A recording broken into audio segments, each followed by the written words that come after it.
You test the idea, then you launch it in the marketplace. And that is your framework of success. Now, what I understand is that framework, correct me if I'm wrong, but that framework can be used for large corporations or it can be also used for small businesses itself. Absolutely. I want to change lives. I want to show people how to progress in their money. I want to show people how to progress in their mindset. I want to show people how to progress in their brand so that way they can take care of their family, take care of their finances, and experience freedom. Welcome to the Business Owner Spotlight. Today, I'm so excited because on today's episode, I have Andrew Pek. Now, Andrew Pek is the co-founder and the CEO of DXD Partners, and he's an internationally recognized leader. He's working at the intersection of strategy and innovation, and of course, technology. And Andrew is also known as the consultant's consultant. He's worked with and advised over 5,000 of the top global leaders across multiple industries to help them become more innovative and adaptive to change. He's also the host of the popular podcast, Consulting Unplugged. In addition, he's a former executive and global head of innovation for Pfizer Consumer Healthcare, and he's helped implement a record number of innovations. And I'm super excited to have him on the podcast. Andrew, welcome to the Business Owner Spotlight. How are you? I'm doing great. Thanks for having me on. So, first I want to start off with what you before I go to your past, I want to start off with what you're currently working on. Tell me a little bit more about DXD Partners and Stimulated. Yeah, sure. So DXD Partners was a business that my co-founder and co-author on a number of different publications, she and I created on helping teach the process of what they call design thinking, creativity, and critical thinking combined to help executives, top leaders, and organizations develop more innovative products, services, and customer experiences. And over time, what we found is not only was it in demand to come up with new innovative products, but many companies call us in to help them with their organization culture. So how do you teach people to think and act more like innovators? And the reason why we call our company Disrupt by Design is, the whole process of disrupting, you have to think out of the box. You have to reframe a problem. You just can't go with your first idea or notion. So we always ask our clients how to be more disruptive in their thinking. What is the next billion-dollar idea, so to speak? And then there's a process of design. A design is anything that, outside the natural world has been designed by another human for some kind of function or service. So it could be a microphone, it could be a computer, it could be sneakers, doesn't matter. Anything that we design, somebody had to take in consideration, how is that going to serve that person? Is there a market for that? And is there value that they're going to derive from that? So we've had great fun, worked with all sorts of industries and companies all over the world. And, still enjoying it after, now 15, 16 years of doing this. Now, is there a formula to disrupting an industry or a sector? Yeah, that's a great question. And we're sort of agnostic when it comes to industry. Obviously, we've worked in certain industries and have expertise in banking and finance. We know healthcare, life sciences, consumer products, big tech, these sorts of organizations, obviously we've worked in, but it's our knowledge of how do you solve a complex problem to come up with a product or a solution that will generate commercial value or create breakthrough success. And there is a formula. So the first step is framing what the challenge is. What's the problem? Is it a customer issue? It's an engineering issue, product issue, service issue. What is it? Try to reframe the problem.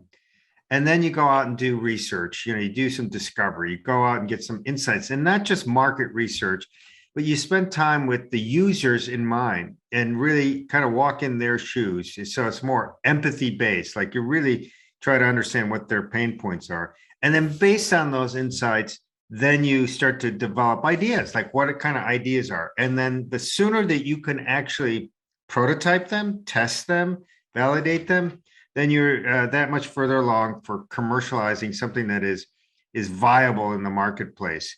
So we teach and help executives go through a very systematic kind of process, which is, when you think about innovation, everybody thinks about it as creativity, crazytivity, and those sorts of things. But there's actual discipline to the approach and how you innovate, which sometimes seems counterintuitive, if you know what I mean. So based on what I grabbed from you right now in this moment is innovation is really a 6-step process. The first step is you discover the problem, or you discover or state what the problem is, and then you do research and discovery where you're spending time with the users of your solution. And then the third step is you develop new ideas. 4th step is you prototype those ideas. 5th is you validate those ideas, and then 6th is you test those ideas. Am I on the right path? Yeah, exactly. And then you're ready to launch it in the marketplace, right? Here's why that is so important to do those upfront sort of creative critical thinking steps, because oftentimes you might have a great idea. You and I come up with something, oh, people are going to love this, right? This product, I'm going to go out and try to sell it, and there's really no market for it. Or you don't work out the kinks, it just doesn't work. And so the uptake on it is poor. Why you need to frame the problem, do the research in advance, is so that you really know with confidence, both from a user perspective and a business commercial perspective, you're going to make some money off this. You're going to have success with it. You're going to have impact. So I own a software company, and my software company is a marketing technology. So a CRM really driven by marketing. Now, your framework seems plausible for a software company, but is there other industries? So, I'm already thinking like, okay, do the research and discovery, spend time with the users on an empathetic level, and I'm already thinking in my head, like, okay, maybe I should start contacting some of my users on a deeper level and see how they're using my services and my tool. But what other industries would this framework work for? Because as I go through your site, I see Citibank, I see Pfizer, I see Kraft. So I see different industries and different companies. So what other industries could this specific framework work for? Yeah, I mean, really any, honestly, and I don't mean to be just sort of overly general, but it's true. So that anywhere that you have a product or service and a customer involved in the relationship, you can always come up with a more innovative, attractive, solution for them. So for example, like in healthcare, it's like when you're launching a new medicine or a therapeutic, you really want to understand how will the patient experience this. So if it's a medical device, you spend time with patients understanding how they use it. Can they use it? Is it safe? Is it effective? All these sorts of things. Same thing for banking. If let's say you're looking to get a mortgage or get capital to fund your business, how does the bank serve you? Do they understand how they develop a relationship with you? What's the experience online? What's the experience in person? Any business where you're looking to come up with creative solutions to get more customers that will buy your product or services, this methodology would apply. Hopefully that makes sense. 100%. Now, is this something that this framework, is this something that you developed over time through experience, or you were taught this, someone taught this to you? How did you discover this framework in the first place? Yeah, great question. Some combination of the two. So, there's this old saying, I stand on the shoulders of giants. I was very fortunate in my career to be mentored by some really smart, bright people who were either engineers or marketers or technologists. And so I learned from them, of course. So it would be unfair for me to say that, I just concede this all by myself. But I developed my own sort of a version of it and tested it out over years, both inside of organizations and then when I had my own practice, and have perfected it still. And the distinguishing feature is twofold. I focus on a discipline, like you said, these steps in the process. So there's a structure to it, but I also focus on the behaviors and mindsets that are needed in each of the phases. So for example, in the early phases, you're really trying to be open to new information, insights. We don't want to go. When we say early phases, we're talking about early phases of running a new business. Right, exactly. You want to running a new business or coming up with a new solution, right? You want to kind of diverge first think of what's possible. So that's a mindset of openness, creativity. You don't want to just like shoot down the first ideas because you think, oh, that's really going to suck.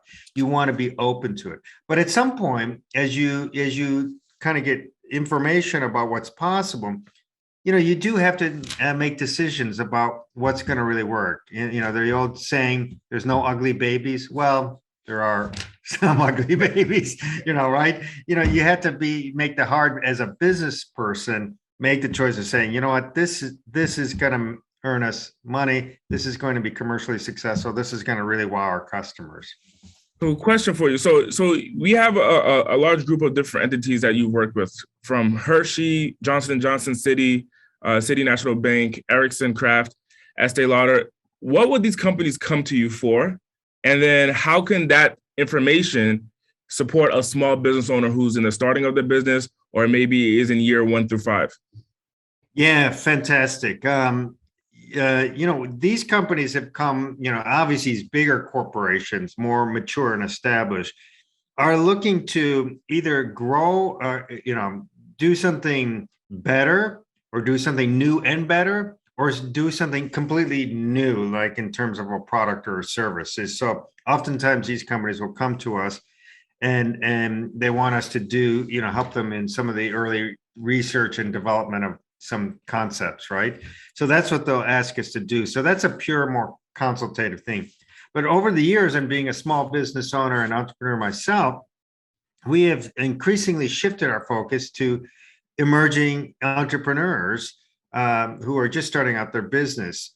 So typically what we'll do is apply the same methodology to first say, who's your ideal avatar, right? Who are you trying to serve? How much do you know about them? Do you spend time? What are their problems? What are their challenges? And then, the offering or the solution or the products that you have in mind to solve for their problems, are they going to want to buy them? And then do the prototyping and testing, like I said. And that'll help to then develop your business, plan, right? This is our business plan. Any good entrepreneur should have some form of a business plan, that they have a grasp with their market, they have a grasp with their customer, and they have an idea that's going to win in the marketplace. And so that brings me to the next question, because that's pretty valuable, the business plan. And I think that what I've seen is that there are individuals, like there's a spectrum of individuals with information about the direction that they're going in. And in this spectrum, to the left, you have the people who are essentially directionless. And then to the right, you have people who have a well-documented plan, but they don't even take action at all until the whole plan is laid out. So their plan has been in the works for the last 5 years, maybe a decade, that their plan has been in the works. So you have this broad spectrum. At what point in the spectrum should a small entrepreneur be between the point of being directionless, or the point of having so much direction you're stagnant? Where should you be in the middle? Yeah, that's a brilliant question. I think you're right. Some people are quite rigid and will, do navel gazing for the rest of their life and never act upon it. And other people are, like you said, a little more just all over the place, right? And so where's the optimal balance between the two? Now, this will sound like a typical consulting answer. It kind of depends a little bit, right? But I would err for advocacy is like, get enough clarity, do the initial kind of hard work in advance to just trying to understand an idea that you might have had, even if you just came through on a walk or in the shower and you said, oh man, this is going to really be exciting. Go and test it and, really try to understand it. And the sooner you can prototype it, get feedback in the marketplace, and not have to worry about all the exhausting sort of testing and perfection of a business plan, just try to get it out there. Good entrepreneurs. How long should someone be out? Like how long should a plan be out? Is it, hey, think 6 months ahead and that's really it? Or is it like, hey, have a 5-year plan? Some people are like, have a 10-year plan. So how long, one of my mentors, Les Brown, his son was talking about having a 100-year plan. So like you got the hey, I just know about next week, and some people are like, hey, I'm thinking 100 years down the road. What is the sweet spot for someone who's in year 1 to 5? Where should they really be thinking as far as the direction that they're going into? Yeah, great question. You can have a vision as far as 100 years, absolutely, and I encourage that kind of vivid imagination. However, I would practically speaking say think a year out. The world is changing so much; it's so dynamic. Mark Benioff, who's the CEO of Salesforce. What's that? Yeah, the CEO of Salesforce. Yep. Yeah, exactly. He talks about that. He challenges his executive team all the time. I've worked with them in years past. One of their right-hand people that I've worked with closely over the years, and he talked about how Mark always advises. He puts a challenge to his team. He said, in the next year, we're going to accomplish these goals, and then in the hackathon-like fashion, he says, he just unleashes his teams to just figure it out. So of course he has a vision and a long-term vision, but in terms of strategic planning and execution, it is short-term. It's like you go, it's a sprint, right? And the more agile you are, the better. And I think that's one of the obviously marked advantages as entrepreneurs have is quickness. You need to be nimble on your feet. So let me ask you that. Let me ask you, now that we're going there and we're talking from a higher level business perspective of a business owner, not a solopreneur, but a business owner who owns a business and has employees, do you believe that if you were to follow that essentially that process where you're like, hey, let's put a year plan together and let's make it into a sprint where you're trying to do a lot in a short period of time, could that have a negative impact in the longevity of your team members or that leadership team being there, because they're constantly being bombarded with like, hey, we have this big goal, or we have this big milestone to hit? Could that affect employee retention is really what I'm trying to figure out. Or is that direction that you want to take, you would share with the business owner, like, hey, go in that direction? Well, it depends on the stage at which you are. So a more mature business, yeah, I think as it becomes more sophisticated and more involved, building culture and the systems and execution and retention of employees and how you generally care for individuals in the workplace becomes increasingly more important. It doesn't diminish, though. You don't want to be brutal, in a startup fashion. But when you're in a startup, you have to be scrappy. You have to be resourceful. And you need to attract people who are dedicated to being sprinters at first, right? And then maybe over time, you hopefully have versatile, to kind of extend the metaphor, athletes who can, not just always sprint, but who can also be endurance, long distance, runners, so to speak, and help you to sustain and build systems so that the business can operate on itself. Amazing. So before I go on a date, before I go do a speaking engagement, or pretty much before, it's just sitting in my car, the Listerine breath strips, I use them. What was your involvement, and how did that come about? Yeah, so I worked with a bunch of brilliant both marketers, research and development, scientists and the like. My simple contribution was the process to help teams really come up with the right set of ideas. So first, we started with a question. We had a $1 billion franchise called Listerine, mouthwash business, number one in the marketplace. And we did market research, and we discovered that if we could increase the frequency of mouthwash use by one occasion, so about 2 ounces per, the cup per day, it could represent hundreds of millions of dollars in new revenue.